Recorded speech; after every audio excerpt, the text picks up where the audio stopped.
అందరికీ నమస్కారం. శ్రీమాత్రే నమః. శ్రీ గురుభ్యో నమః. ఇప్పుడు నేను చెప్పబోయే విషయం చాలా విలువైనదండి. అందరూ శ్రద్ధగా వినండి. అయితే దీపం ఉండగానే ఇల్లు సర్దుకోవాలి అని అంటారు కదా. అయితే దాని అర్థం కరెంట్ ఉన్నప్పుడే డే టైంలోనే మనము ఇంట్లో పనులన్నీ చేసుకోవాలి. మళ్ళీ కరెంట్ పోతే ఇంక మనం బట్టలు ఉతుక్కోలేము, ఇంకా గిన్నెలు, ఇంకా బోరేసుకోలేము. ఈ విధంగా కాదండి. దీపం అంటే మనలోని శక్తి చైతన్యం, అంటే మన భాషలో మన ప్రాణం, అంటే ప్రాణంలో ఉన్న ఆత్మ వెలుగు రూపంలో ఉంటుంది దేహంలో.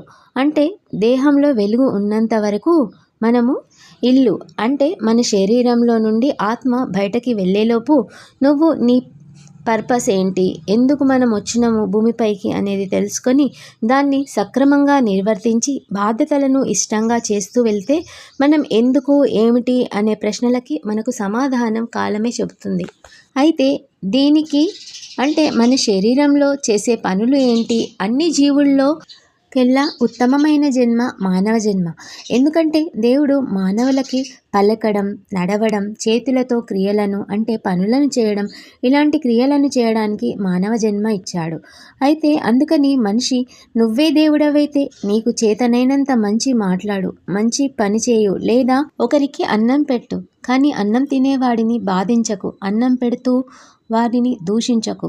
ఈ విధంగా మానవుడు తనను తాను ఉద్ధరించుకోవడం ఎన్నో రకాల ప్రయత్నాలు చేసే క్రియలోనే సాధన చేయాల్సి ఉంటుంది.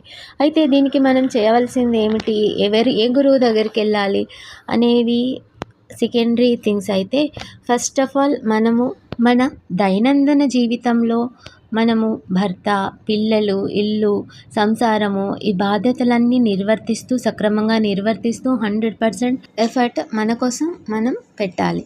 అంటే మన పనులలో మనకి చెప్తూ ఉంటుంది మన మనసు, ఏదైనా తప్పు చేస్తే ఇది తప్పు, ఇది కరెక్ట్ అని చెప్తూ ఉంటుంది. ఒక డైరీ రాసుకోవాలి, మనం ఈరోజు ఎవరిని బాధ పెట్టినాము, ఎందుకు బాధ పెట్టినాము, వాళ్ళు ఎటువంటి వాళ్ళు, వాళ్ళ వల్ల మనకి ఏం నష్టం జరిగింది, మన వల్ల వాళ్ళకి ఏం నష్టం జరిగింది అనేది మనం రోజు మన దైనందిన జీవితంలో ఒక రాత్రి పడుకునే ముందు ఒక 15-20 నిమిషాలు ఆ డైరీలో మనం రాసుకోవాలి.